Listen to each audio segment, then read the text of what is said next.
check natin yung ating beef. Oh, lala.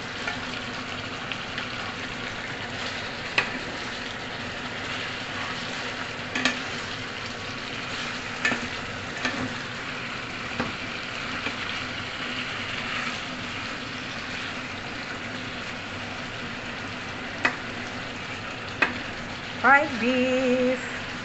Ito yung ginamit ko guys na pang ano, kasi stainless. Pwede naman, marami naman kaming pang ano dito. Kaso lang mas okay to kasi pag ilagay ko dun sa side, natanggal yung oil niya. Kaya hindi tayo masyadong maraming hugasan.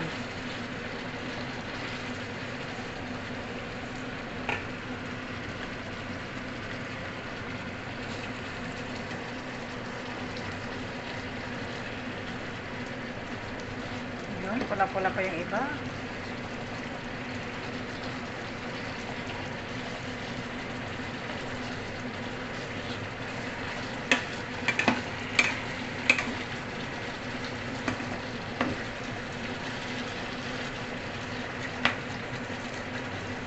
Inagahan ko sa pagluto guys kasi mabuti na yung ano, mabuti na yung maluluto na siya kaysa naman mamaya magmamadali.